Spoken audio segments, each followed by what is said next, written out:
Welcome, everybody, to the Soul of the Unexplained, episode number 16. If you can believe it, we've already made it this far.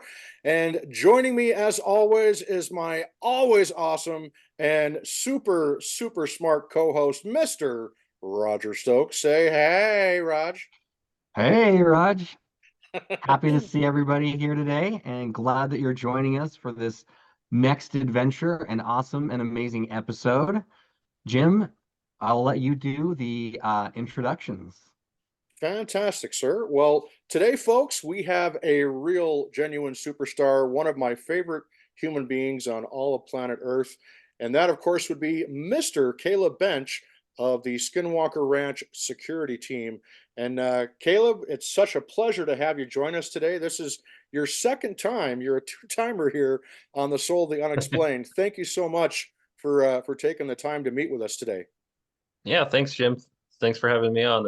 I always enjoy our conversations and getting to know you and Roger over the last, gosh, it's what, almost 2 years now Yeah. since we first met at Phenomicon and stuff. So I've really enjoyed our conversations and getting to know you guys. So thanks for having me on. Absolutely.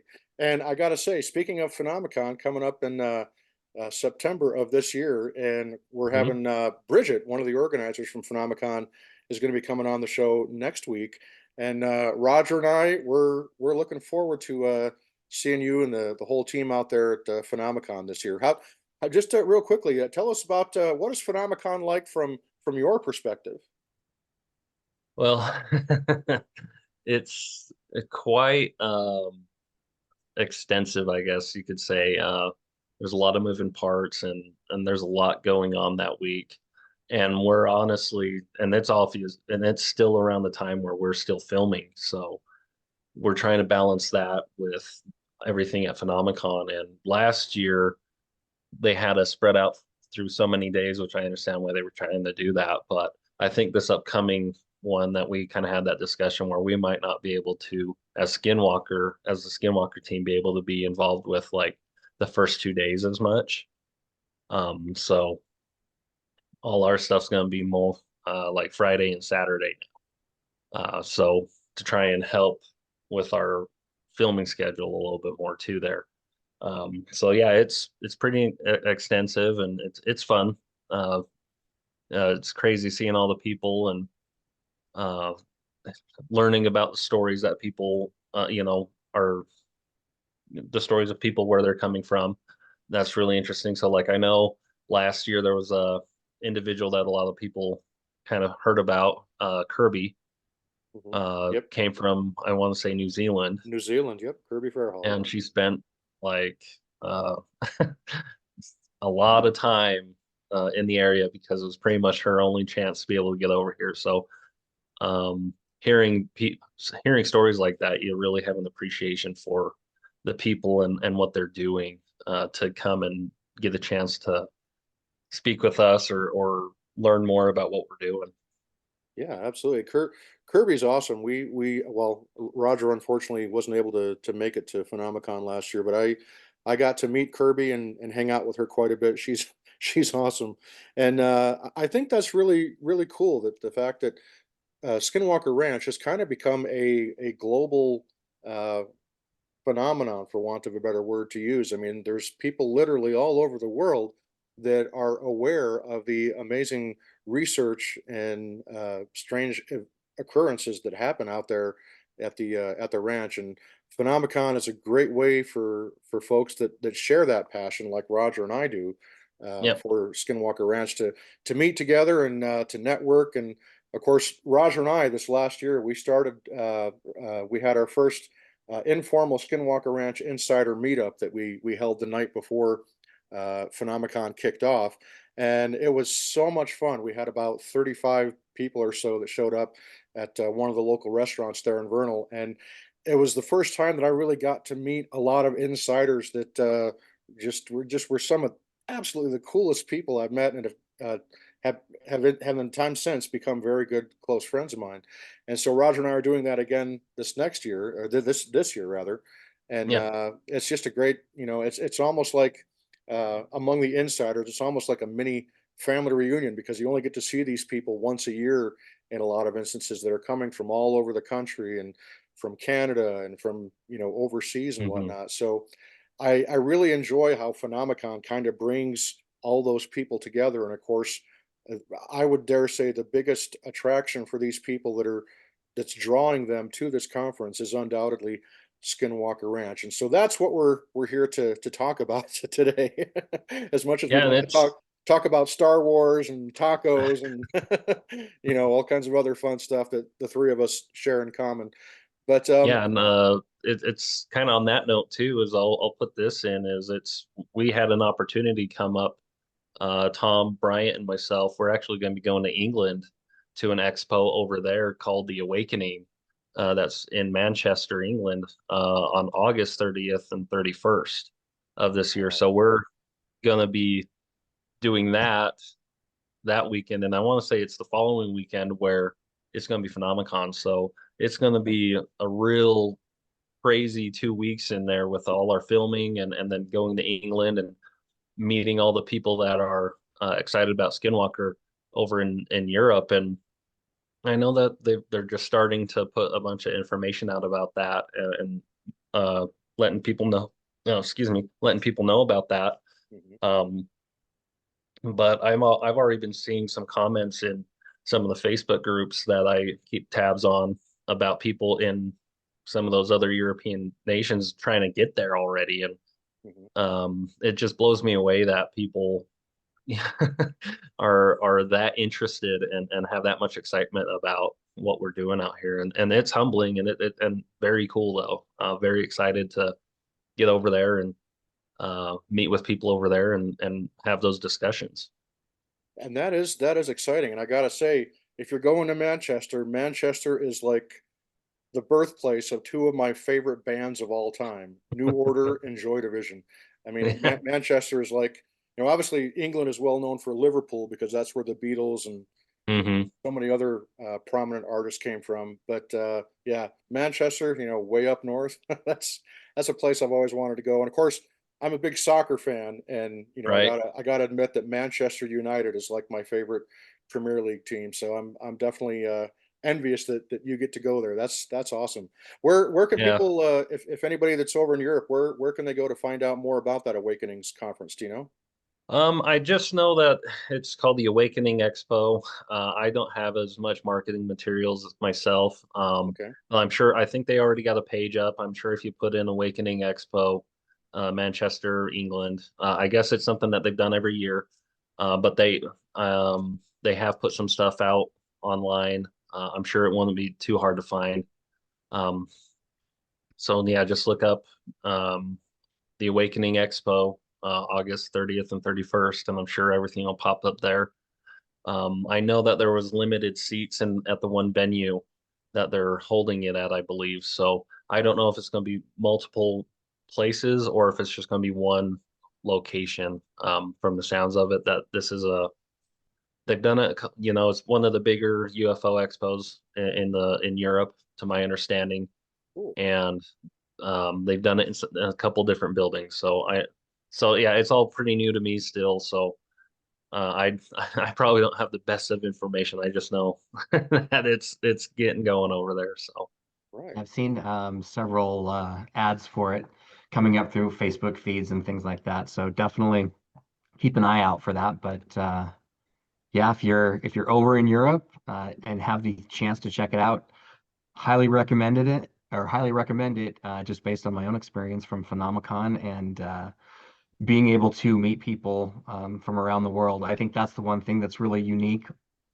is that as a society right now, we're so closely connected to everyone around the world through technology. And with that technology, right, a lot of people can come together and share those same experiences that we've had and realize again that we have a lot of things in common, especially when it hmm. comes to the paranormal or the unknown. And so it's exciting to get together, whether you're in Europe, whether you're in Utah, wherever you can go to have these discussions. It's great. So yeah, I'm happy, Caleb, that you and the others get to go out there and continue to build that sphere of influence. And it is exciting to see that people are interested from all walks of life, all around the world, and that are willing to come and share those experiences. Yeah, we're pretty excited about it. Yeah, you couldn't ask for better ambassadors for Skinwalker Ranch than you and Dragon and Thomas. I mean, that right there, that's, what a great team. So that's awesome. Absolutely. All righty, so let's get things started here. Caleb, my understanding is that you're writing a book. So, and I know Yeah. we've talked about this before, and I'm wondering if you can tell us just a little bit about what this book is all about that you're writing. Yeah, so I've kind of mentioned this to in some other places, especially with like the insiders in the insider program, Mhm. letting them know, giving them a little bit more updates. But the goal is it's more like think of a journal mixed with like a report, I guess maybe. Um, so I'm just taking the last 6 years that I've been involved with the ranch and just and trying to be as chronological as I can in when things happened and how they related to other um, reports or experiences or even to experiments that we did on the ranch itself. Um, and so it's not just me too. I've actually gotten permission from a couple other individuals, a couple of them law enforcement, to share some stories that happened um, and it's just basically a collection of the stories and like a personal journal, if you will, of all those experiences. I'm trying. I'm not really doing any kind of like conjecture in it. I'm just trying to stick to this happened, and then a couple weeks later this happened, or this happened at my house, or I saw this at the ranch, and then a couple days later this happened to this person, and and then like a week later we talk about and that comes up about something that happened, and we find out that maybe these two things are connected, and and one of those instances is uh, or I guess on that subject, more accurately, it's something I've experienced something back in like 2018, and then years later, a piece of evidence comes up, or um, that a very similar experience happens again with somebody else, and we go and we start going, wait a minute, like how are these connected? And things like that, and probably an maybe like a good example of that, and I think I've shared this before, is I had this experience one of the first times I actually saw something real crazy on the ranch. It really made me go, something's going on out there. Is I saw this uh, object in the sky above Homestead 2 and around that. And right before that, I was with two individuals, and the whole area, it was like if you're in a dark room and someone flips the light switch on, and it immediately the lights come on, and and so, but picture you're in this dark room, someone has a green light bulb in the light switch or in the light fixture, and then they come in, turn the light on, and everything's green. That's what it was like standing in the field all around us. Um, and so, uh, long story short, we see this thing. I text Eric and I text Brandon that night about what had just happened. And Eric, this is where I think he's funny, or why like he's so serious about this and has so much information stored away that you don't know what he's holding on to sometimes. Is I want to say it was a year ago, maybe a year and a half at this point, where he comes to me and he's like, "Hey, do you um, remember this story?" Or he's like, or he said, "I remember you telling me this story and having this experience, and back in 2018, and what you described." And I was like, "Yeah." And he's like, "Okay, what if I told you that I have a journal from Jacques Vallée, who was involved with the Bigelow era, and I guess Jacques Vallée is a pretty big deal in the UFO realm, um, and describing the exact same experience that you had." And Wow. I was like, what? That's crazy. And so he actually he didn't tell me he knew about this until he was able to go and actually get the journal or a copy of the and a copy of like the picture of the page where it's in Jacques Vallée's handwriting where he's talking about a green light in the sky kind of thing. Wow. Um, so same thing that I experienced. I don't know if Jacques Vallée experienced it or if it was something that was reported to him by another team member on Bigelow's team. I'd have to go double check, but it was in this journal from Jacques Vallée that is now in Eric's possession, and it's the exact same thing I experienced. And I can't remember if it happened in like the 90s or the early 2000s. I don't know when that was reported, but it was definitely way before I was ever involved with the ranch and ever knew anything like that had occurred. And then what's on top of that too is years later, I was speaking I was speaking with another individual that lives out here um, that I have that I knew through another job that I had before, and they described to me an exact same situation like that, where it was green outside their house, and their house isn't very far from the ranch. So to me, that's now three different people who have experienced the same phenomena in the area. So, and that's the kind of stuff that I'm putting in there, and especially or just trying to share those things of like this is what I experienced, and then years later or weeks or whatever time frame it is, I find out either someone else has experienced it beforehand. Generally, that's what it is, and it's not connected with our investigation at that point, other than the experience that I just had, and then how some of this with what we're finding out through filming and giving some more information surrounding some of those incidents and the experiments that we've had out there.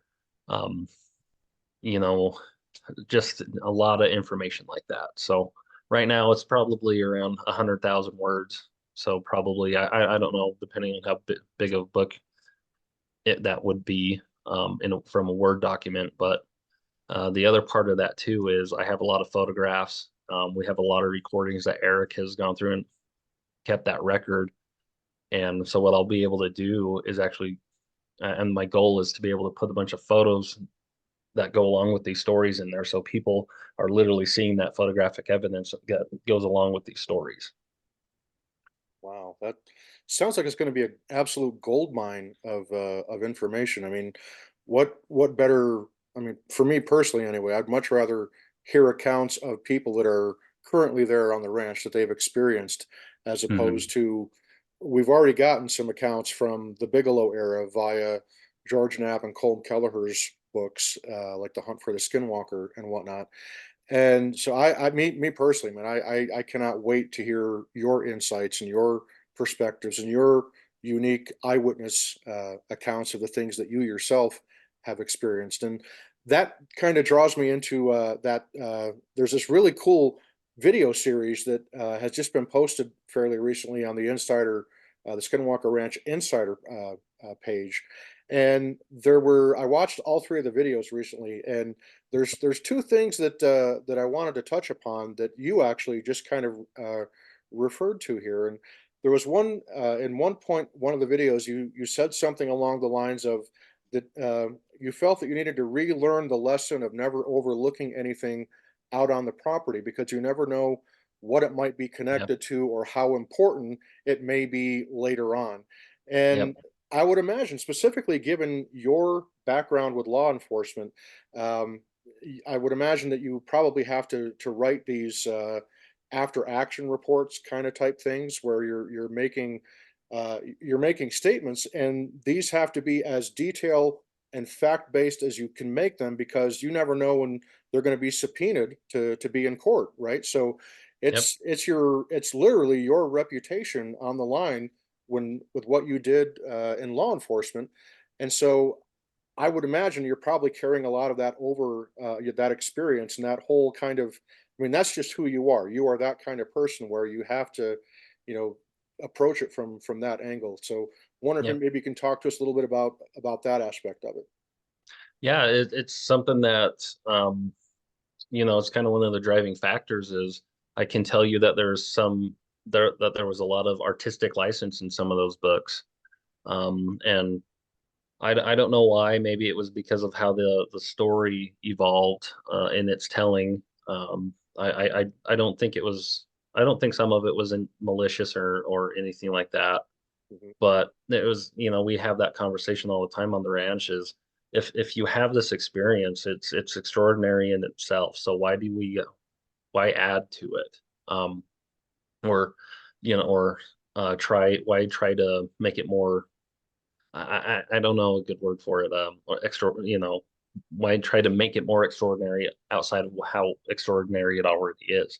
Exactly. Um, and because, and that's where it's like we have had people from that time who've come forward, um, and that were able to tell us stories or tell us firsthand what they witnessed when they were there, and then we know that there were some of those stories that made it into some of these other books, um, and how those stories have changed.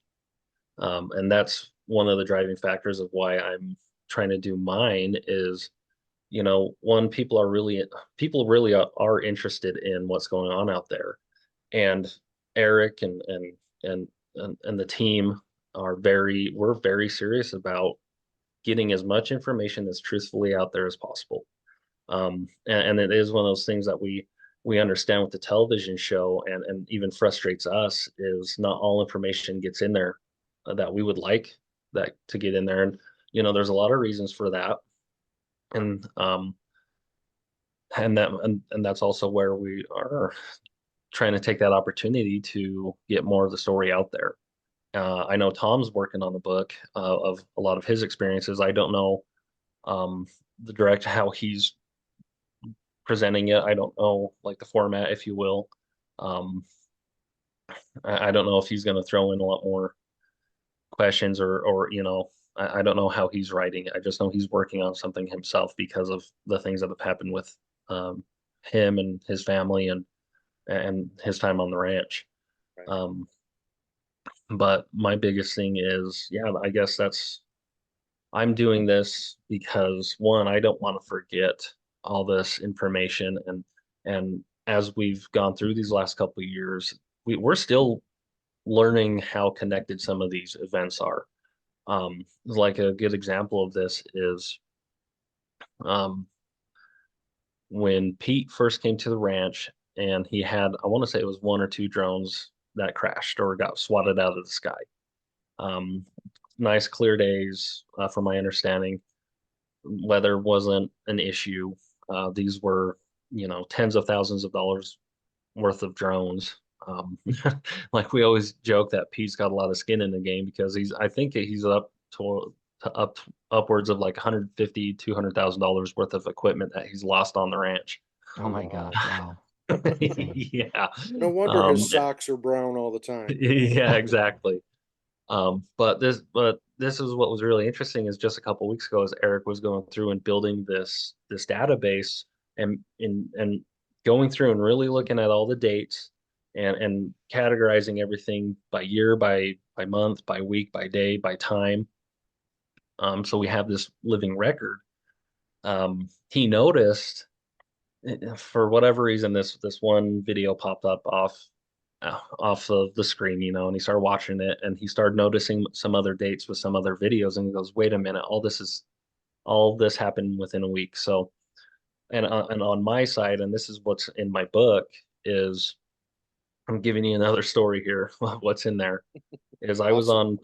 I was on patrol one day as when I was a deputy for Duchesne County, and I got a call from or a text from my patrol lieutenant. He's like, look at call 101 on our CAD screen on our computer, and I look over and it's fire on Skinwalker Ranch.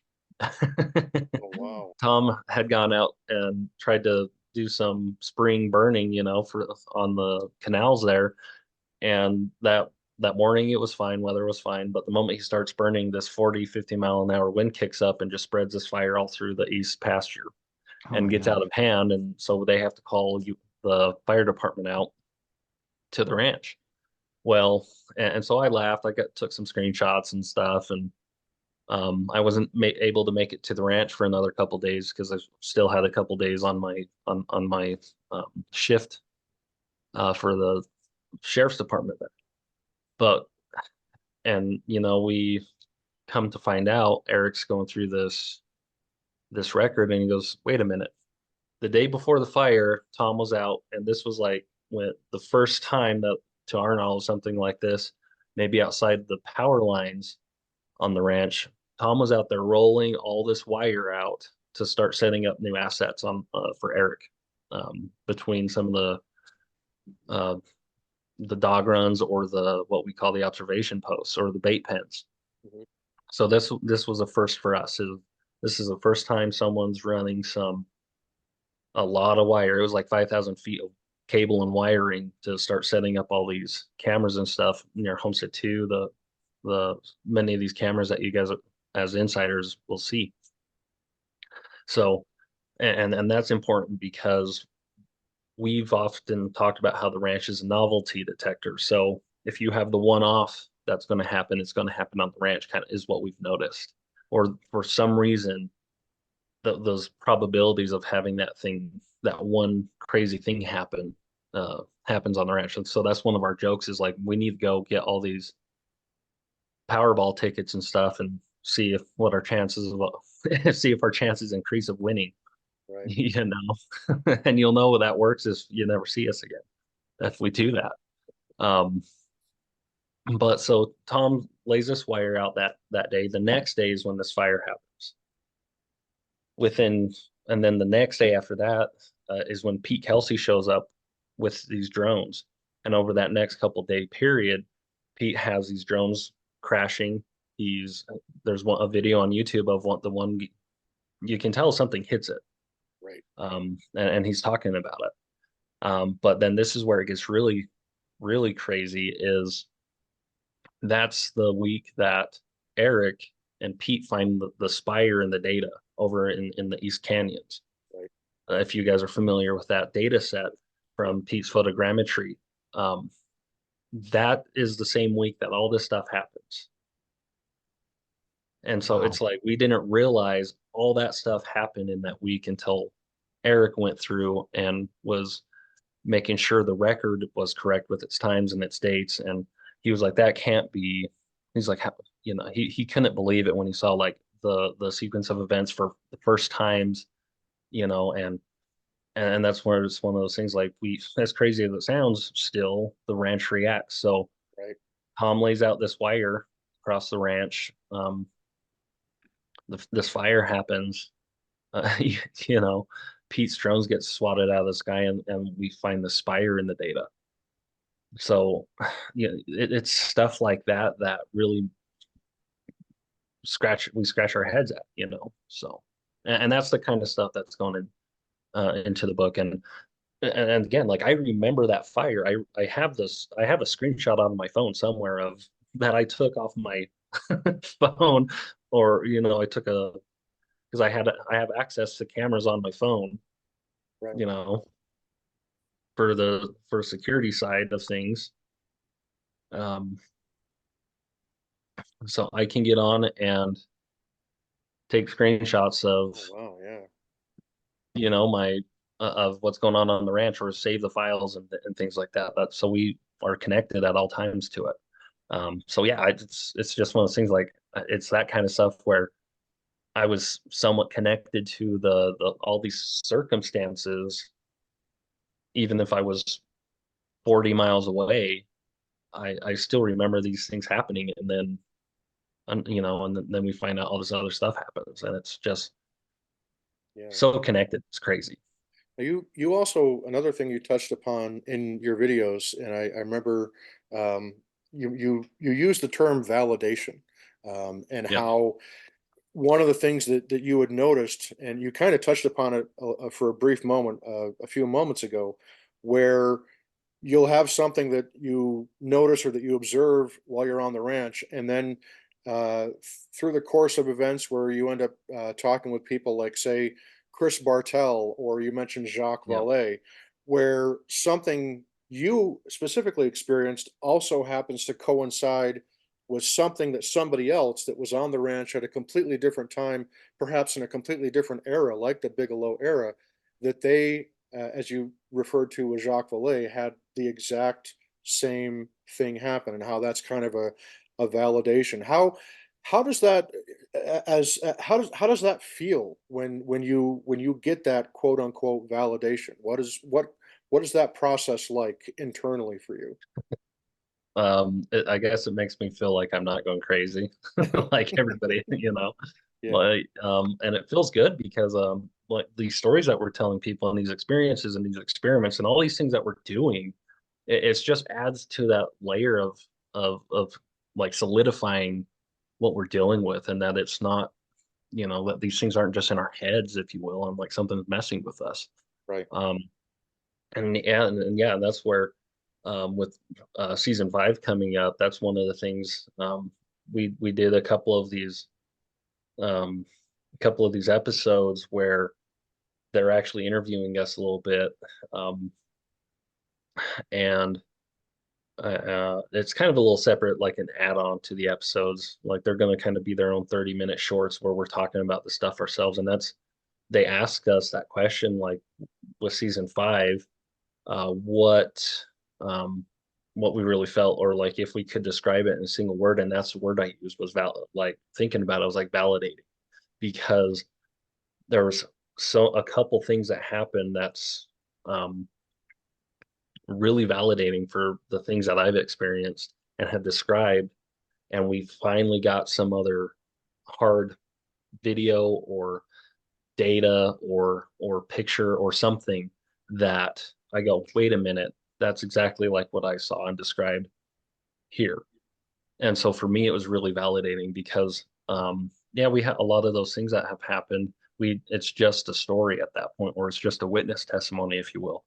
Um, and kind of the law enforcement side is we get a lot of training on that side of, um, how stories change and or how they evolve, kind of thing. And it's like one of those things where, it's so important that whenever we arrive on a scene or something, we get the witness testimony right then, because in a couple days it could change. And some of it's malicious, some of it's, on purpose, but other times it's just because it's after the brain processes it, how it describes things, how the verbiage changes, just like in a book. They I understand that there's like individuals who, when they understand, like the first fourth of the book is completely different in like the voice, if you will, of the book from like the last half, like it changes, and that's just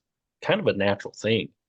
Right. So that's where it's really important. And I've always tried to be very, whenever I'm telling, and relating my experiences on the ranch, I've always been very mindful of how I'm telling them, and trying to say say it the same way I said it the first time, and really being mindful of those things. But then I understand that like there are times where I remember another like element or another part of it that I was like, oh yeah, forgot about that. And I try to note that, that, oh, by the way, this is something that I just barely remembered like a couple weeks ago when I was thinking about this. So it's something that I try to be very mindful of for that exact reason as a record keeper. And, it's like it's one of the issues with history is people go in and they change things, you Right. know, or it's the, the victor is who writes the story, kind of thing.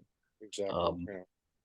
and so it's hard to get those accounts, and that's where I try to take the approach I am with, like, as like a, yeah, this is a personal journal kind of project on my side, but I'm still trying to write it more like a police report, if you will, trying to be as factual and, um, describe it as best I can.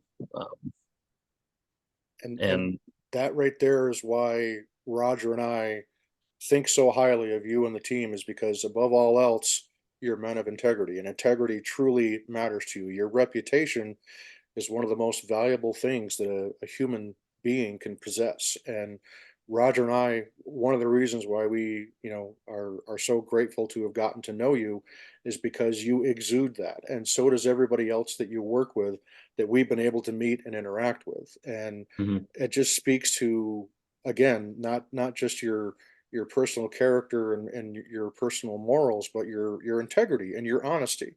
And that's exactly something that regrettably this, field writ large, whether you want to call it ufology or the unexplained, paranormal, what have you, um, having those kind of character traits are essential in being able to move anything forward and being able to have any kind of new discovery and figuring out the pieces of the puzzle. So uh, again, there could not be anybody that I know who would be better to write something like this than you.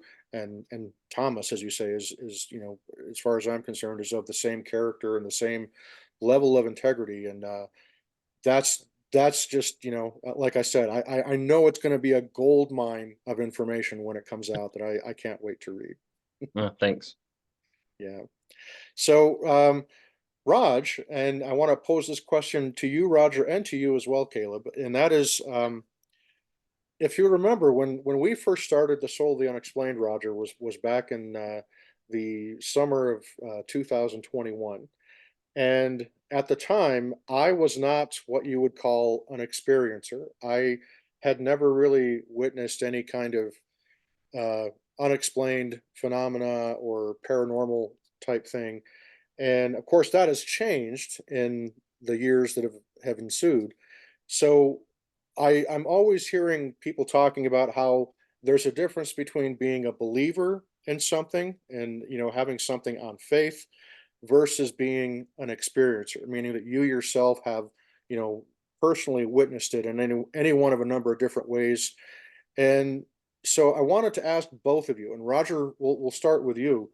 What is it like? What does being an experiencer do? And how would you define that difference between being a believer versus somebody who has actually experienced something that is truly defies all explanation? Roger, we'll start with you.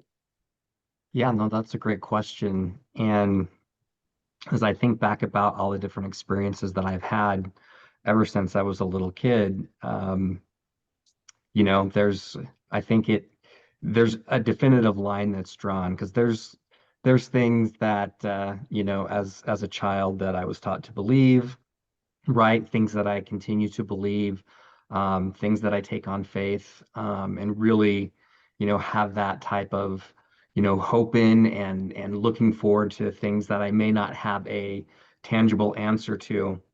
Um, and that has really led to, I think that just me being more open-minded. So you can be a believer in things, but I think it's if you have actual experience, at least in my case, it really continues to, I guess, expand my mind, really wanting to learn more and understand things that I do not understand, things that I can't explain, or things that I believe in that I, believe that are out there, but I haven't had that firsthand experience.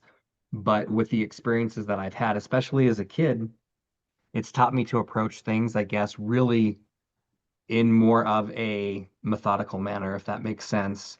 So, there are, for the people that know me, I have heard, and again, this, for a lot of people, right, this may sound crazy, but, I hear voices behind me all the time. And as a kid, I would hear people talking to me, calling out my name. And that happened all through my childhood. It happened at school, at work. It happens today, right? Where I pick up on just these conversations that are happening, and it's like the voice is right behind me or in front of me. And, on top of that, there are several occasions where I have seen what, I guess people would call paranormal spirit, ghost, however you want to define that, that has interacted with me in some way. Do I know the purpose behind these? I don't, but it has really piqued my interest over the years and my acceptance that there are things that happen, things that are around me that I can't explain, but I know that they've happened, and I'm a firsthand witness to that. And so that's allowed me to really just open my mind and not really narrow my thinking and saying that no, that can't be the case because, you know, I'm crazy or these things just don't happen to people. And I think that's what's drawn me towards, the things like Skinwalker Ranch, things like the UFOlogy, ghost hunters and things like that. And so, yeah, I'm really particular in, how I go about what I vet and what I believe. And I want to make sure that I'm not just jumping on a bandwagon and saying like, oh, just because something happened, this is what it is. I don't know a lot of the things, why they happen, but especially like with Kaleb on Skinwalker Ranch, things happen and they continue to happen, right? And that's the data set. You continue to catalog that and really try, if you can, to draw at least some type of correlation. A lot of times you can't, but I guess in general, it's opened my mind to the fact that not only do I experience these types of things and have for a very long time, but other people do. And it's also made me accepting of, if somebody walks up to me and just says, "Hey, Roger, you are full of crap," that would never happen because they've never had that experience. It also allows me to say, like, that's okay. Mhm. If you haven't had that experience and that's your view, we can still be friends. We can still agree to disagree and, have those conversations. But ultimately, right, I feel like the more that I delve into it, the more that I don't understand, the more these things tend to happen, right? To almost something that you said, Jim, was really interesting is that, when we started this, you were more skeptical on things, you hadn't had experiences, but I've seen personally where as you've opened yourself up to the realm of possibility, then these things happen. And sometimes that can be a scary experience that we're going to be talking about on another episode with the shadow being, to just impressions and feelings and things. And then you start remembering things and experiences, and it just adds up, right? And I think it fulfills a lot of, at least for me personally, we're taught very specific things in school and education and how things should look and how we're taught to think. And it's challenged me to really change that paradigm and think outside the box to say everything that I've been taught may not be the complete picture. We don't know what that is, and how do we fill in that pieces and slowly, especially like with Kaleb and him talking Skinwalker Ranch and the experiences that he's had both on the ranch and outside. I can relate to that. And that's what really excites me about this is because I've never been on Skinwalker Ranch, but some of the experiences and feelings and things like that Kaleb's had, I've experienced myself outside that. So there's common things that connect us all. And so I would challenge everybody there.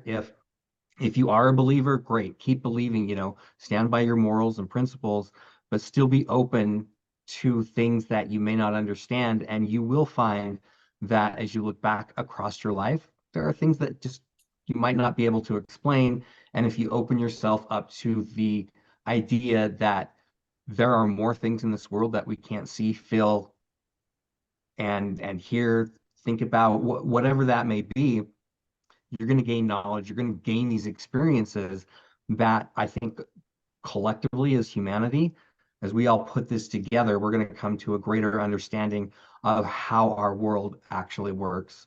And to me, that will achieve a level of just greater understanding of people and how we progress as, the human race. Absolutely, right on. Thanks so much for sharing that with us, Raj. And Caleb, for you, maybe walk us through the same kind of thing. What it was like for you to go from maybe being a skeptic before you ever set foot on the ranch, and maybe you'd heard some of the legends and myths about it before you started working there, to the point where you are finally working on the ranch and you start experiencing things and seeing things, specifically some of the as you've referenced in the past, objects in the sky. What is that moment like where you have that, visual experience, as well as perhaps some other senses that go where you cross that threshold into being an experiencer? What is that like internally for you? Well, you're hitting on a lot of different topics there, and a lot like what said there. He was touching on a lot of different topics there also. Just a lot of different thoughts as listen to everything. And I think it's probably the first point is I had an experience that happened. This was years before I ever moved to the basin. And I know I shared this with you and Roger before, but I won't go too in depth in that. I think that's going to be a whole different topic. But essentially, it was an experience that happened after my dad passed away, and in that experience, it led to, or after my dad passed away, it led down a couple different roads that happened over about 10, 11 months, and essentially it showed, and I had a very powerful experience, that basically I can tell I had an experience that was directly tied to Christ and God, and that I cannot deny that they exist, because of what I experienced. And now fast forward a little bit, and when I first moved into the basin, so I've always been a history person, always loved learning about it, and all that's tied to that, especially say like the mythological and uh, aspects of cultures and the stories of the different pantheons and the religions and things like that. So I got a lot of information based on that, and how that's maybe shaped different viewpoints throughout world history and things like that. And so then having my experience and kind of having that confirmation or that conversion, um, and then again, fast forward to when I moved to the basin, and at first I'd heard in passing Skinwalker Ranch a couple times. This was actually something I thought about as I was writing this book.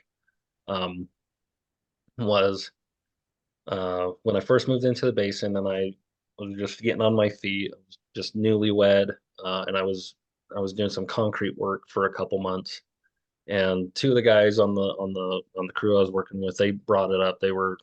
They started talking about orbs and Skinwalker Ranch briefly, and it was kind of one of those things that I didn't really stick.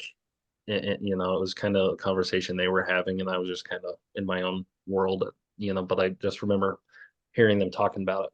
So that was like the first time I'd ever really heard about it, but it didn't stick, right?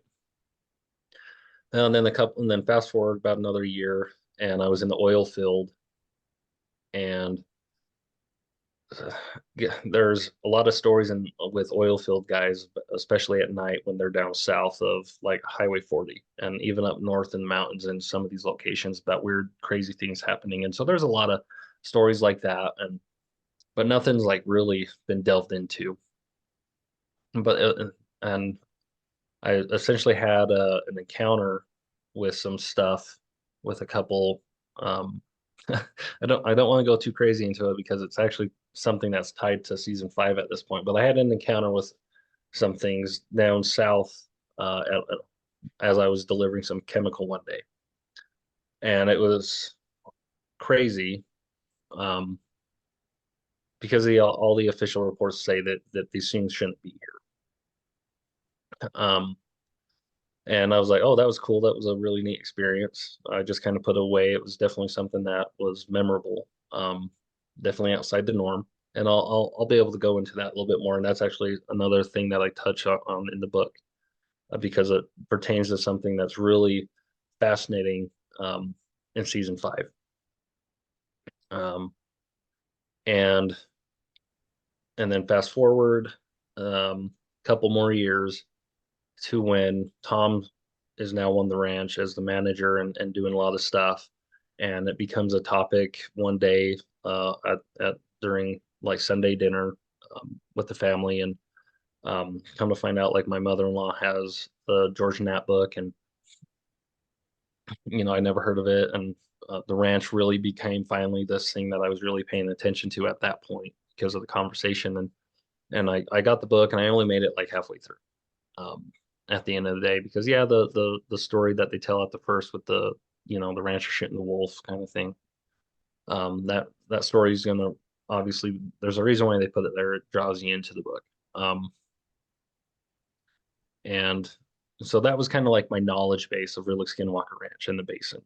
It was pretty limited, really, and nothing that I'd really paid attention to.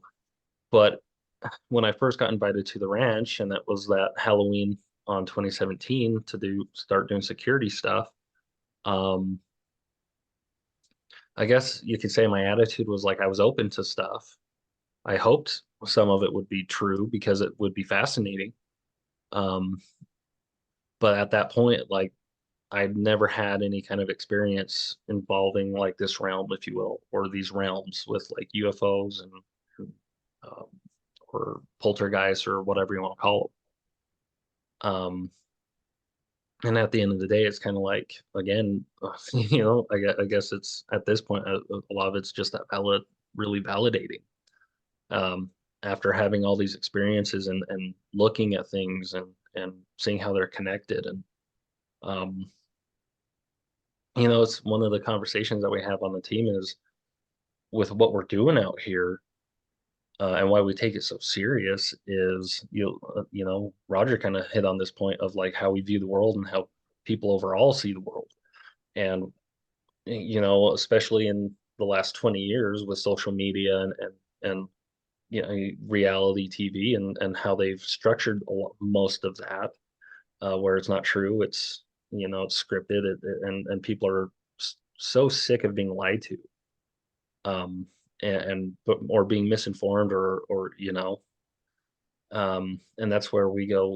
If this is a scientific investigation, which it is, then we want to be absolutely honest about it, and that's the best way we know we're going to win people over, is because when they really see that we are trying to tell the truth, and the core team, we're doing everything we can and fighting to tell that truth.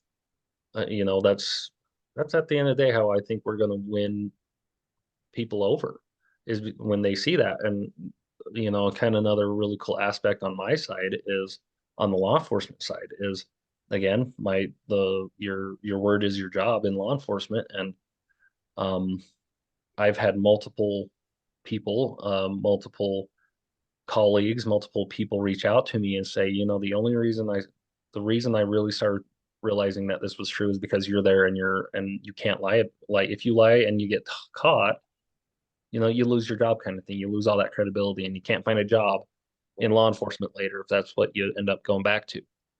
I'm like, yeah, I know. And that's why I take it very serious. And on top of that, that's why Eric takes it so serious. He's a scientist. Right. If they're out there, yeah, he's out there, doing the work. He's out there doing all this stuff. And if it ever comes out that or something was made up or whatever, or not truthful, how's that affect his future Right. as a scientist and getting work in other areas, right? Mhm. And so that's one of those things that we on the team take very serious, because we understand that these things have consequences, and we're trying to do the things that we can to show that and be serious about that.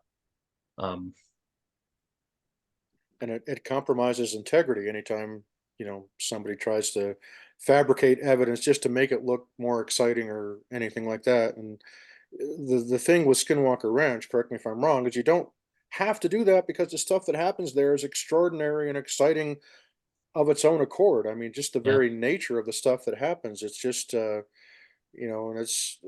that's why I think for me anyway, Skinwalker Ranch sits above and beyond everything else that's out there in this world of the unexplained, as it were.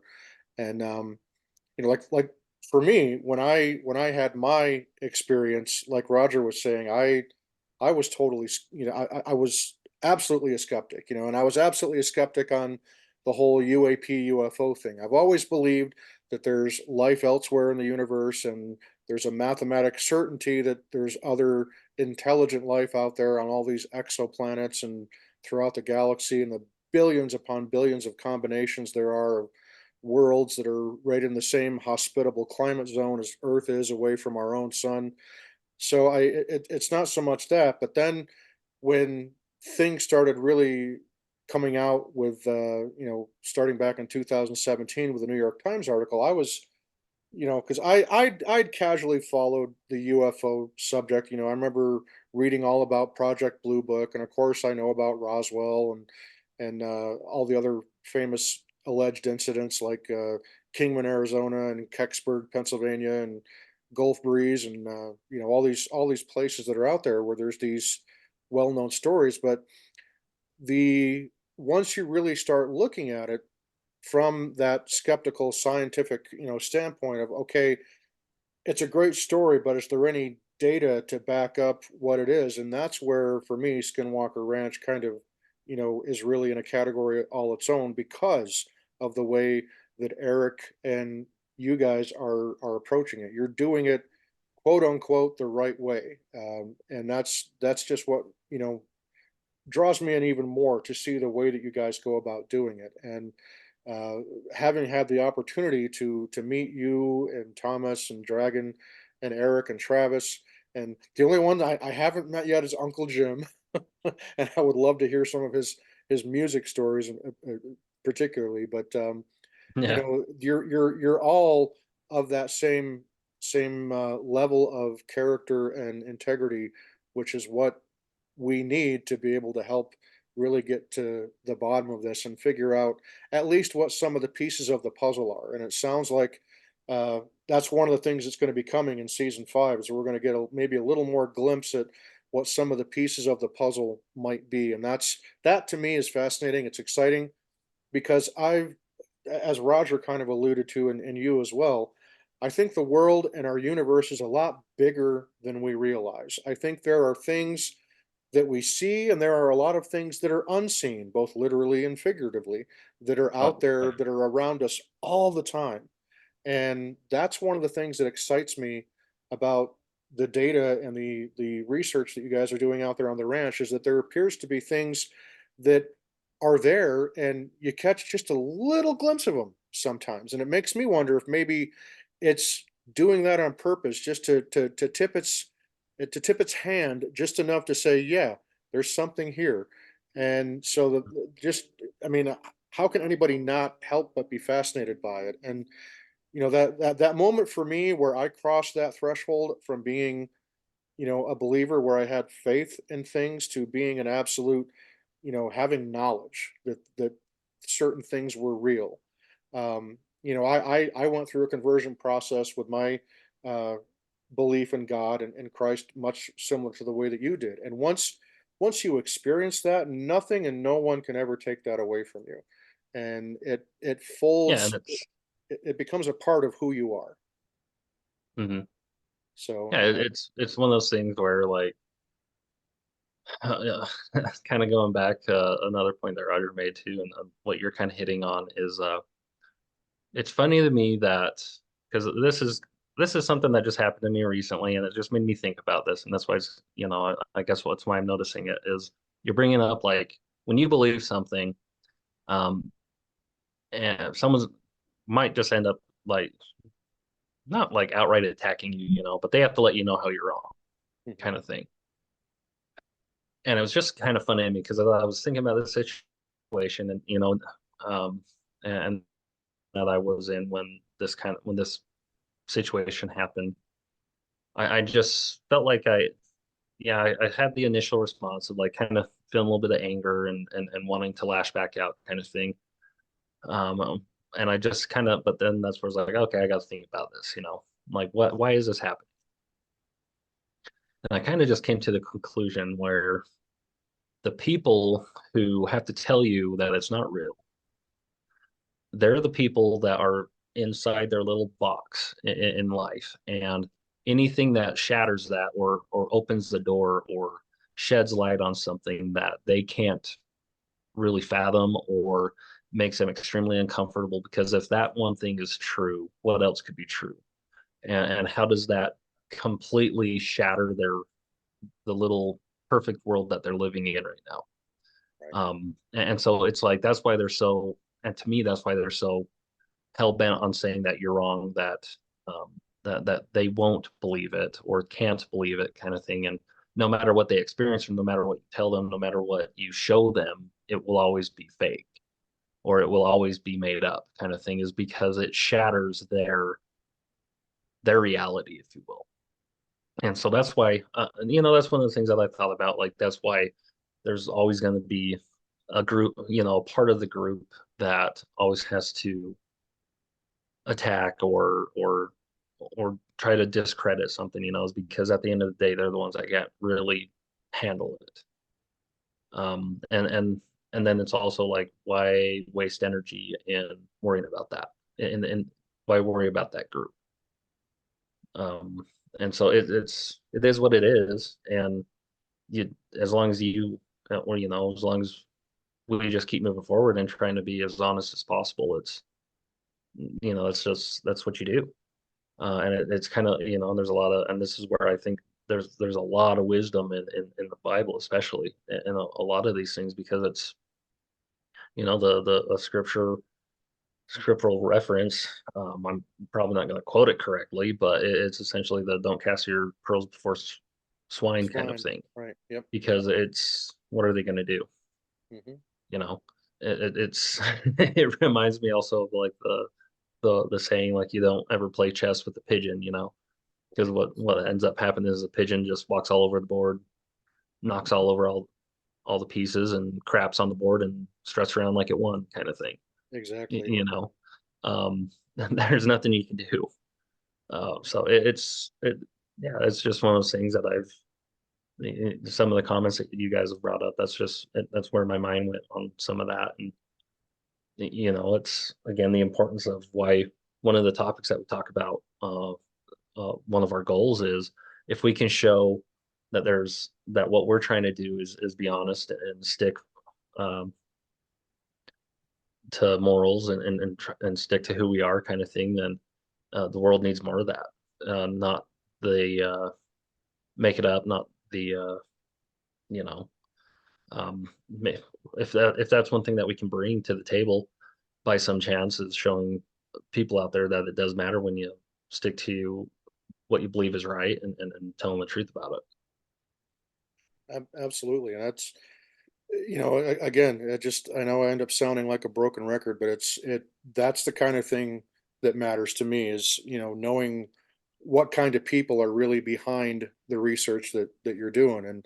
And everybody, I mean, even some of the people that you're bringing in from the outside, like Pete Kelsey. I mean, this last Phenomicon, I had a great opportunity to get to know Pete, and, spent a fair amount of time talking about music with him, and got him to Mhm. sign my guitar and all that stuff. And but Pete is kind of that same, that same mold, if you will. He's just somebody who's very focused on what he's doing, and he's very data driven. Yeah. And then you got guys like Jay Stratton, another guy that I was fortunate enough to get to meet at Phenomicon this last year.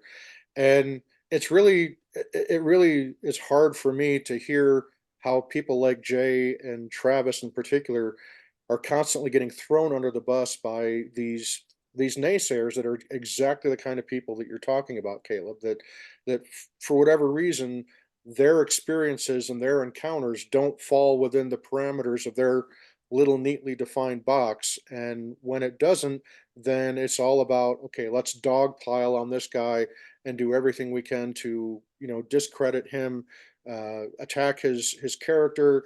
And, first we'll, attack the data, and then we'll attack the character. I mean, it's been around forever. I mean, that's the way politics works. It's the way that a lot of things that are emotionally charged tend to Hmm. work.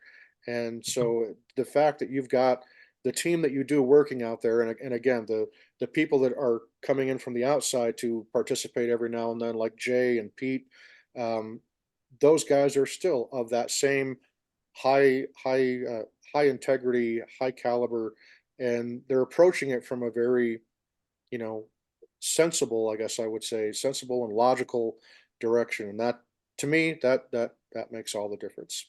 So And let's talk about something exciting here. Homestead 3. Not too long ago, you posted I think it was an Instagram video from out by Homestead number 3. Now, yep.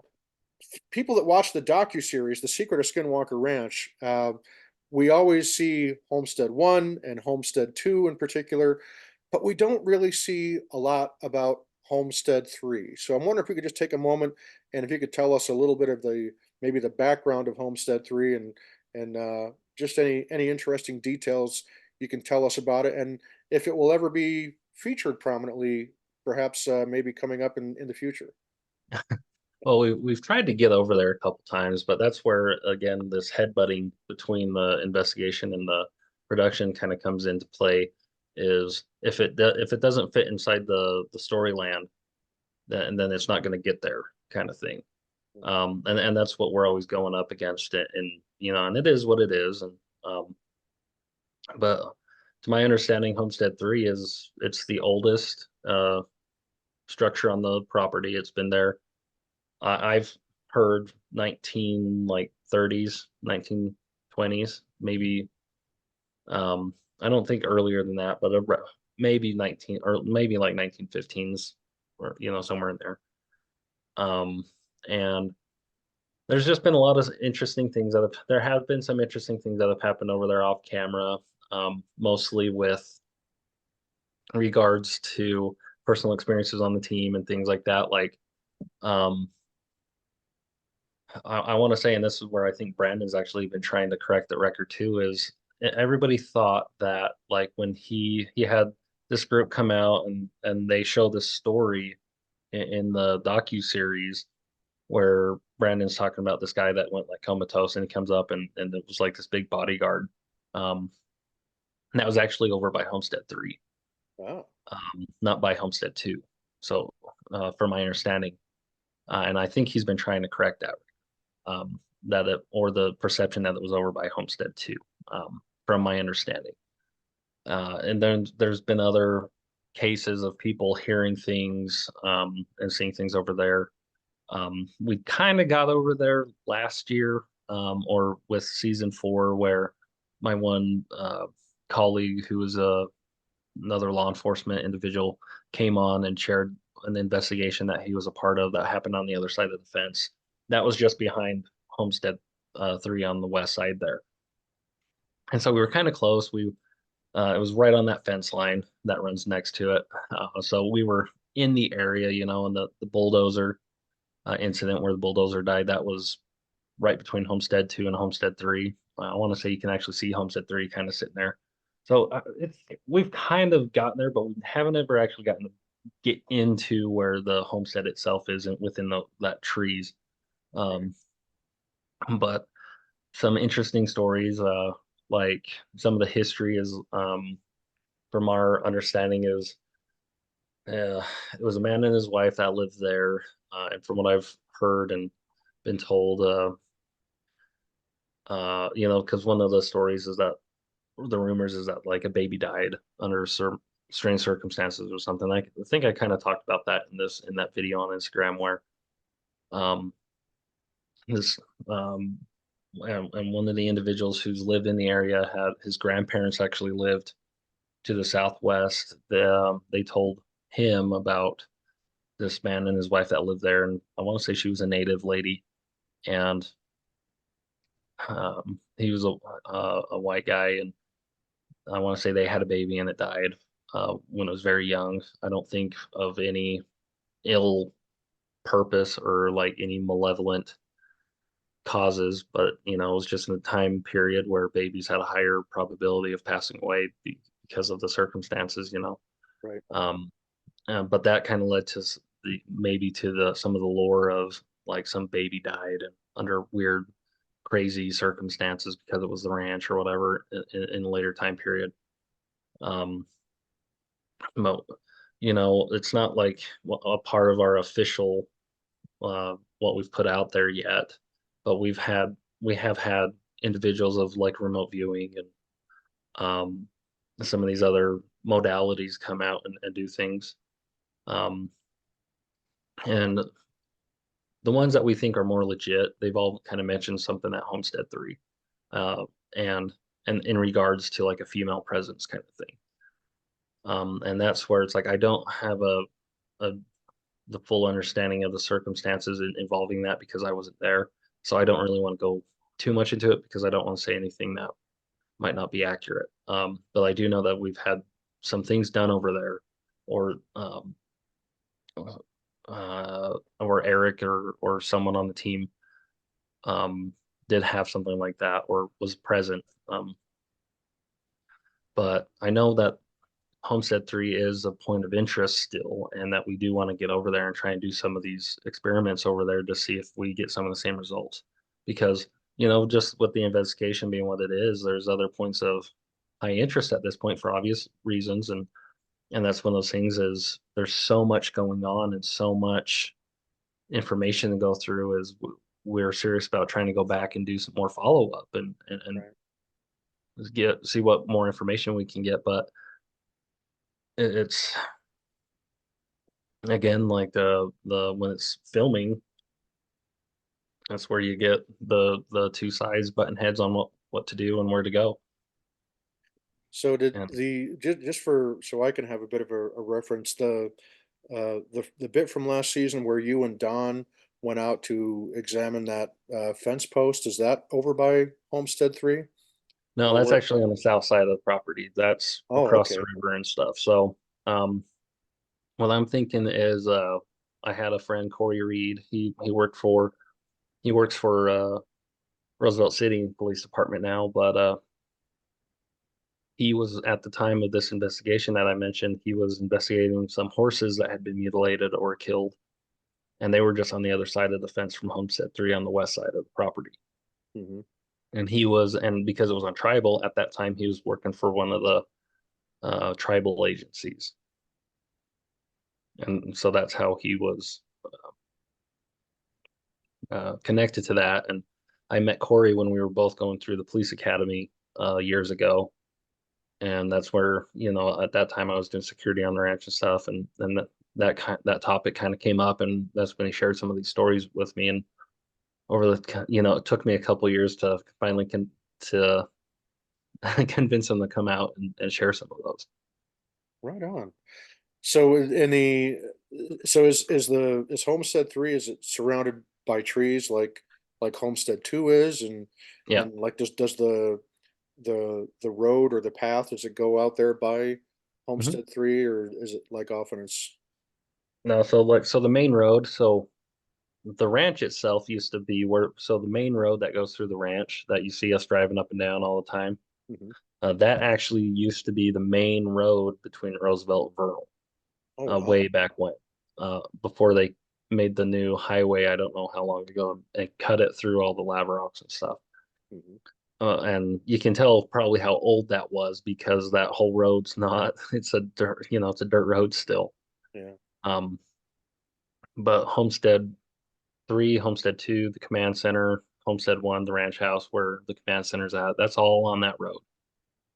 So it's all on the same place. And um, so, like a lot of places out here, or in the West, there's a lot of areas where they don't have a lot of trees. So, what do the settlers do, or people who build a new home? A lot of them, they go plant trees around their house. Yeah. So, Homestead 3 is just like Homestead 2, where you got the fields around it and then like a rectangle of trees around it. So, Okay. Cool. but it's pretty overgrown at this point from when we first got here. That's actually been something we've talked about is um, maybe trying to remove some of the Russian olives that are coming up in the fields a little bit more. Um, but that's also where we're like, we don't want to disturb too much of the environment if we don't have to, because we don't know how that might affect what we're dealing with, changing Right. the environment in ways that we can't change that kind of thing. Right. Yeah, that would be really interesting, is if you even approached it in that project in a small way, how that would have affect the Hmm. environment, and would the ranch react? Just like I've seen a lot of home renovations from older homes and things like that, where everything's fine until you start doing some of that reconstruction and adding things, and then that activity just all of a sudden Yeah. kicks up into high gear, and you don't know what to expect from it. So interesting. Yeah. And that's where it's we've I think we may have gotten a little piece of that too, is Brandon and has shared I think in the public that we had some people come out that he knows, and that's kind of what they do is they did some work on the homestead too and the surrounding structures there because we were afraid they were going to fall down essentially, and we wanted to preserve them. And so that was like that decision of, okay, we've got to do something or else these are not going to be standing much longer. So this group comes out and is working on the roof and stuff, and something interesting happened there, and I don't want to go too much into it because we're trying to get that shown through the docu-series. So, but we're going to find out if they're going to use that or not. And if they don't, then we're going to talk about it more because it is really crazy. And we've got the recording of it. So it's really cool. But it's kind of one of those things, was it because they were out there doing this work? Interesting. Right on. Let's switch gears a little bit, Raj, and I'll let you talk about there's some interesting things that have been going on lately within social media, and some people pretending to be people that they're not. So I'll let you kind of lead the conversation on that one for a bit. Yeah, yeah. So, naturally, as anything grows, and more people get involved, it's an unfortunate side effect of our society and our world today. But people do prey on people that are vulnerable, or Hmm. they look at opportunities to do that. And over the last little bit, in the various insider groups and things like that, there's been a lot of talk of people like one that I saw was questioning is like, why is Dr. Taylor a scammer? And, a lot of people are coming in and it's like, whoever you're talking to is not Dr. Taylor. Yeah. He, number one, this guy has worked very high profile government positions, has clearance and things like that. He's not going to be asking people for money and gift cards and things like No. that. And so it's one of those things where, want to talk to you a little bit about it, Caleb, but I can only imagine that the popularity of Skinwalker Ranch and these types of things just going to continue to grow and grow. And so there's more opportunity for people out there to unfortunately prey on people that really want to have this experience and to, feel a part of the experience and talk to the individuals involved. But, in several of my jobs that I've worked, having worked in fraud departments and things like that, you really have to educate people. And when, if it seems too good to be true, it likely probably is too good to be true. And Yeah. you know, I guess from my perspective, I've seen a lot of these scams just starting up, and unfortunately, it's starting to, hit within the insider group, which is unfortunate. Um, and so, you with the law enforcement background, what would you say to people to help prevent them from falling for these types of scams? Are there certain things that you would say, be on the lookout for when you're working with the Skinwalker Ranch team or within our forums or whatnot? Yeah, that's hard. It's a hard subject. Just one of my initial thoughts is, when it's like their account. Like I know a lot of high profile people, they're hiring people to run their official account, right? And so there's always the constant new updates, things like that. But I guess when it comes to like our team, the three most um, active people are Brandon, myself, and Tom. Eric does not have any social media. He hates it. He doesn't even. You Good know, for him. yeah, he hates it. I'd have a hard time seeing him actually at any point getting anything like that. So anything that says it's Eric Bard, it's flat out. There is no Eric Bard on Twitter. There is no Eric Bard on in anything. Travis, I know he had accounts made for him and run by somebody. I don't know the status of some of those, and it is like what you're saying, Roger, is he's never on it anyways. it was kind of pushed on him because when he was doing some other work and for some other shows earlier on, they're like, you need to have him. Hmm. He was like, fine. And he had one of the, and there was a lady or someone involved with the organization that was doing it for him. So I know which one that is, which official one that is, but anything else, no. Again, like, yeah, Travis is pretty busy. He's the same thing with a lot of social media. He'll get on every once in a while, but he gets so mad about stuff. You can He's not tell getting when on it. it's the Right. real Travis. Yeah, you can tell it's the real Travis, but yeah, a lot of them they're not real. And then that's where it's like, I know we've tried to like make those alerts that these ones are fake, these ones aren't real kind of thing, but Right. I don't know how well, that gets taken care of on the ad of whoever the company is. Um, and I think that's where it's like I guess I don't see it so much on like my end or Tom's end or Brandon's end because we're so active because people know which one is the real accounts that we're handling, and with our pictures and what we're doing and stuff and just being it's more a part of what we do on our daily side, right? And Right. so and we do have some exciting stuff coming up on that regard, I think. And I don't want to go too much into it at this point because I know there's still some things that we're um working out, but I'm excited because I think people are going to see some really cool changes in regards to all our social media and some of our websites and stuff. So, and but at this point, I don't want to go too much on that side yet. But and that's kind of why I started getting more active with posting some of these videos and stuff. But then this other project came up, and I'm going, okay, maybe I need to hold off and see how this new opportunity comes up or progresses and if Right. the and if it looks better, then great. Because I don't want it. That's what I'm always struggling with is I want it to look good and I want people to know that it's not just, you know. Yeah. Yeah, Yeah. and the other thing that I would say to people that are wondering, how can they interact with Travis or with Eric or with any of the other members on the team, the best way is to become a Skinwalker Ranch insider. I mean, Yeah. truly, because that way you have the absolutely wonderful Skinwalker Ranch Insider Facebook group where you have to be a member to have access to that group, and some of Yeah. the best conversations take place on that Facebook group.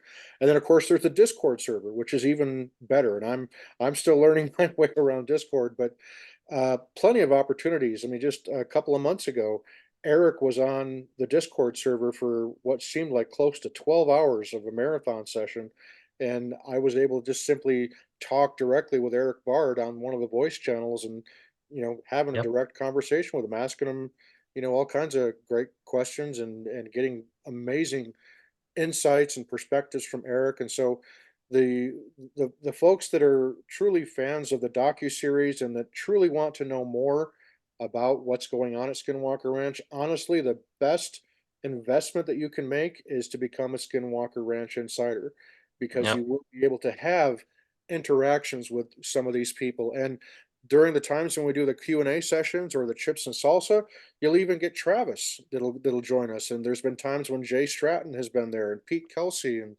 so again, sounding like a broken record because I promote it every time Roger and I do an episode. Is Skinwalker Ranch Insider is so worth the time and the money, and that's a great way to circumvent these would-be scammers out there that are trying to convince you that this is Travis Taylor's real Facebook account or Yeah. what have you. And so it's unfortunately like Roger said, and there's just a lot of people out there that want so badly to connect. They want so badly to believe that unfortunately there's people out there that are um, duplicitous that want to take advantage of people that are in that frame of mind and that just want so badly to have that connection. And the best way to get that connection where Skinwalker Ranch is concerned is become a Skinwalker Ranch insider. And Yep. I truly and firmly Yeah. believe that. And Roger, I know Yeah. you probably have the same view on that, don't you? Oh yeah, absolutely. So, I would encourage anybody that, if To your point, Jim and Caleb, right? Like sign up through the Insider, right? And participate in those channels, especially on the Discord channel.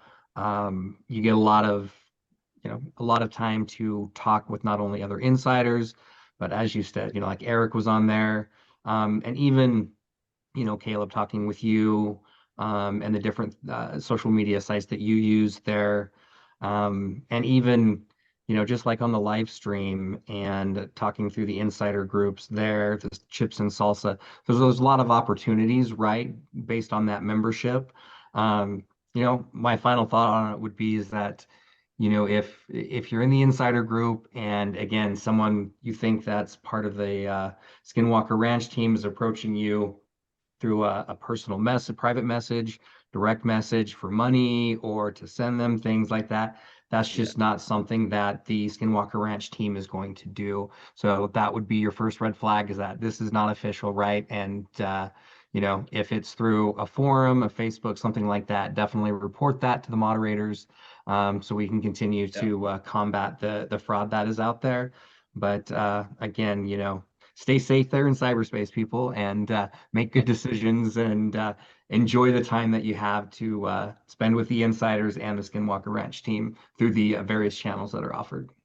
So what you're saying, Roger, is that there are no Nigerian princes working at Skinwalker Ranch? Well, speaking of that, I just got an email. No, Right. Nobody's gonna ask for your checking account information or deposit any money. And yeah, it's Yeah, just it's one of those things where on that front, like we've done a couple fundraisers or tried to gather some support for some things that have happened. But you're gonna know that's us because we're generally gonna do like a video or something, or like, we were at Phenomicon and that was kind of a sub thing that we did because we were there and some things came up and we're like, you know what, let's do because we were gonna raffle that uh that rocket off that we gave away at Phenomicon anyways. But we right. were like, let's turn this into like try and do like a donation thing and try and help one of these local families in the area that just had a tragic loss. So that we'll do something like that, but it's not like it where you'll know it's us that's doing that. Like right. we did that, and then the other instance I can remember is it was 2 years ago where I had to respond to a car where a 8-year-old kid got ran over by a car, and he passed away, and we got together and we tried to raise some money for the family. That's the kind of stuff that when we come out and ask you, to help support something, that's kind of the thing that we're going to be asking for support with to, because we're like, if we can't leverage, this this whole situation to try and do some good, then what's the point? Right. So that's the kind of situation that we're going to reach out and ask for donations and things like that for. Um, Excellent. Good to know. So let's wrap things up today talking about kind of a philosophy, if you will, that both you and Eric have talked about in uh, recent years, and that's this whole concept of rebooting the narrative. And so I'm wondering if you can just take a quick moment and talk to us about what that phrase and what that concept actually means, and why is it important? I know that was Eric's really the one who coined that phrase, and in reference to a question you guys asked him. And that was the first time I'd ever heard that phrase from him. And But I think elevated it the comes down to, discourse. Yeah. yeah, yep. But I think it really comes down to like, in reference to say like the ranch, we've again, everybody knows there's all these books out and all these stories and things that have been going on. And essentially what we have to do and what we did and what we're in the process of doing is going, look, everything before 2016, before Brandon bought the ranch, those are great stories, you know. But at this point, we can't take any of those as serious or anything more than a cool ghost story because there was no supporting data that was given to us. And I think this goes where it starts hitting into other areas is, um, how do we elevate the conversations in any area or any forum? Um, and how do we get people thinking? How do we get people actually like taking a step back and not being so emotional in responses and things like that? And so I think that's a big part of why Eric says that is, especially, and so like coming back to the ranch, it's again, we had all these non-verifiable stories and things. And if there's information out there, great, or data that helps support those, we'd love to see it.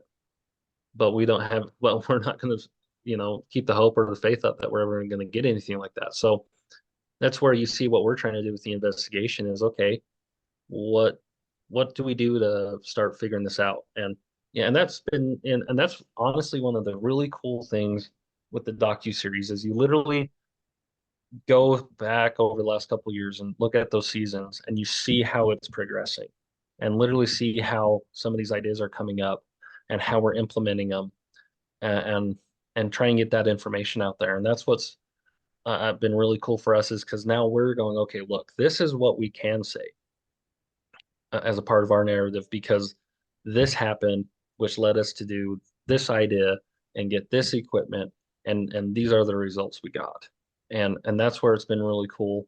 Um, and Eric again has compiled a lot of stuff in his records and on a lot of different databases and things, and that's where, um, you know, how do we, you take the whole UFO world, this realm that we've found ourselves thrust into.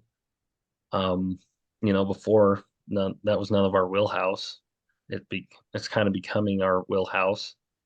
Um, and I don't think out of choice, but um, one of the things that we've seen, and I guess this is where I'll share an experience from like Thomas and Bryant, and is they were asked to go to this conference years and years ago before the first season came out to try and do like promotions for it and things like that.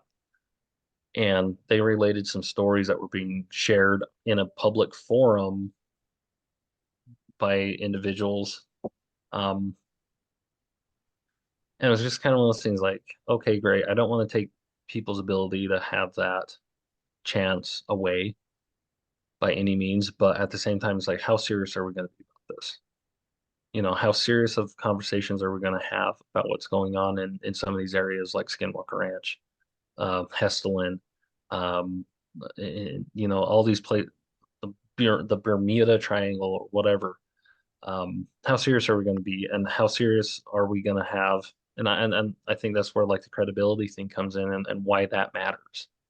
But then it's also what we're seeing is, there's this like almost religious dogmatic attitude of other on the other side of that is like, well, and you see that in today's world of these people who are in leadership or should be in leadership positions, and they can't even answer a basic question, you know and it's not very hard to see that example. Go see this person who's supposed to be on our Supreme Court in for the United States of America, and they're blatantly asked what a woman is, and they can't answer the question. Yeah, that's a problem. Yes.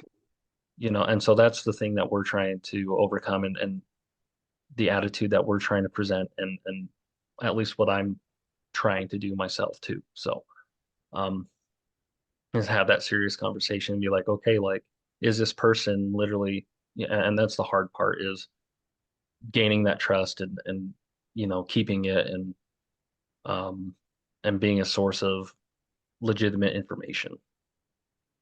Right.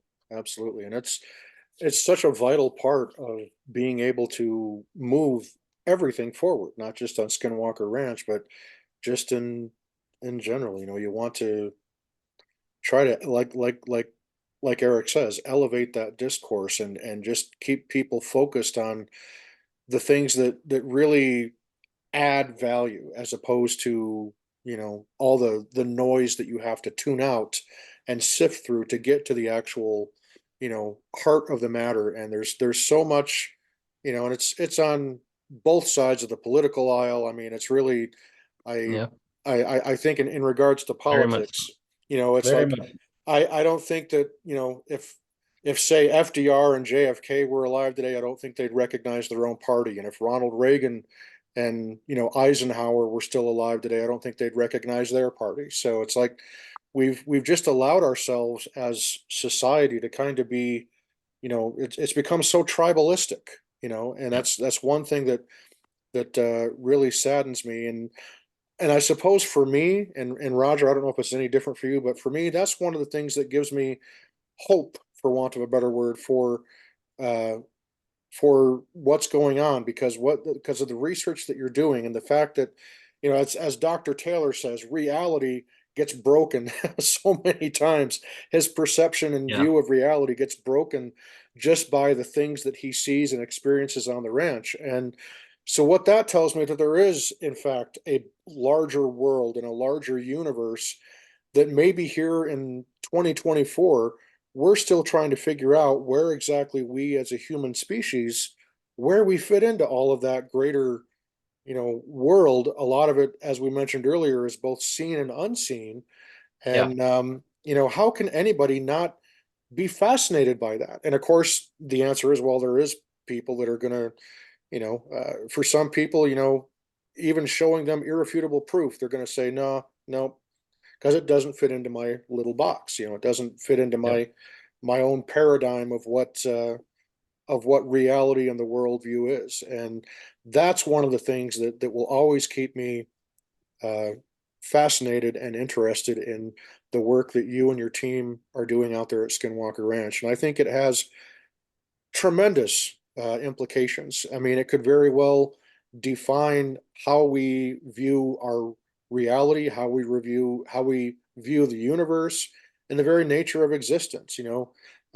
Everything from consciousness to you name it. I mean, it's just such an exciting thing, and the fact that you guys are right there in the thick of it and jumping into the fray, how can I not help but be just completely respectful of what you guys are doing, and just appreciative, I guess is the best word that I would say. I know Roger, I'll let Roger chime in here on how he feels, but I just, we're such big fans of what you guys do out there. And fans really isn't the right word. I guess the right word is, we're supporters. We yeah, truly support the work that you guys are doing. And it's hard for us when we see some of the detractors out there going after people like Travis or Brandon, who are, the maintain the highest public profile for the ranch, and to see some of the nasty things that get said about them, and accusations that are thrown their way. It's just, it's hard to take the high road, I'm sure, but that's what you guys have always done. It's what you continue to do, and I think that just again adds another layer of the true character that all of you, from Brandon on down, uh, just what kind of people you are, and the fact that it just really is something extraordinary, both for the team that's been put together and the work that's being done out there. And I'm just, I'm grateful that I get to be a spectator watching it all unfold, as it were. So, yeah. Raj, I'll let you kind of chime in there before we start to wrap things up here.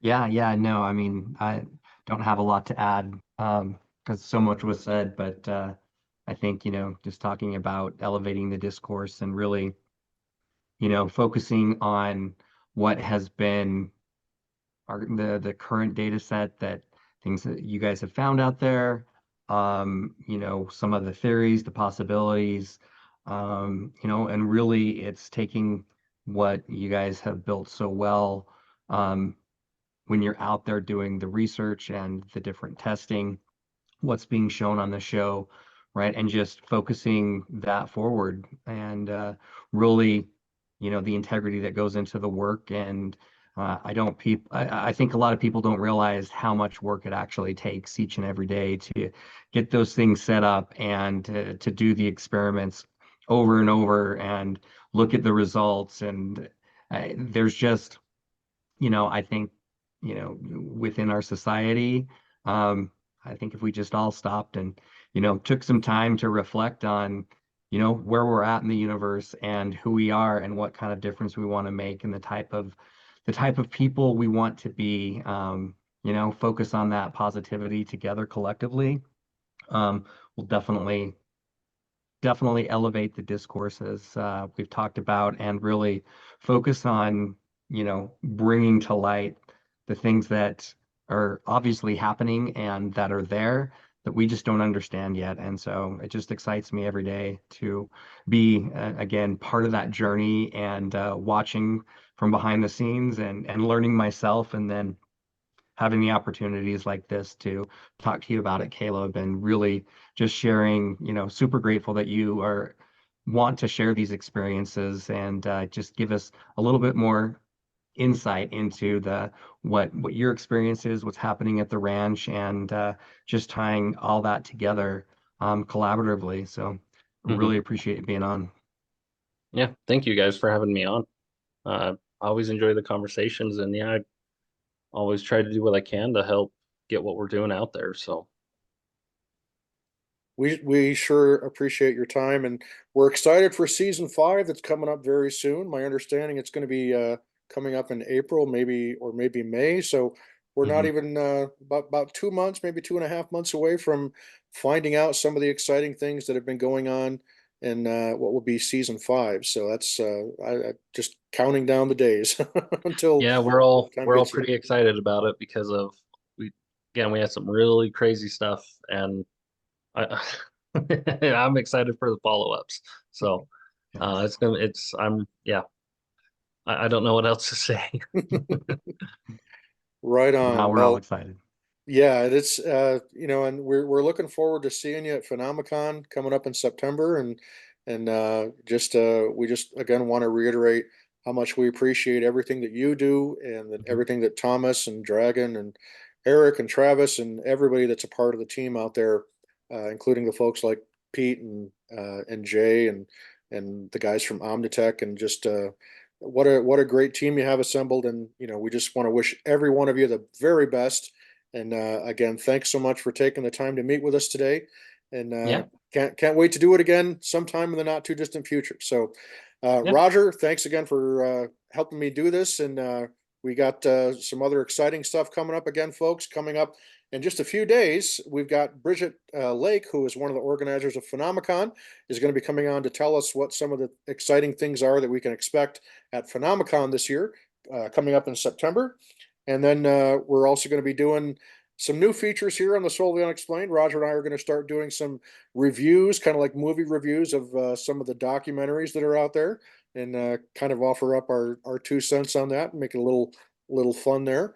And we're going to be doing some more roundtable discussions like we had last week, and we're going to do that long promised episode about shadow people and shadow beings. So stay tuned for that as well. But for now, this is me, Jim, and Roger, and Caleb, of course, signing off. And we will see you next time, folks. See ya.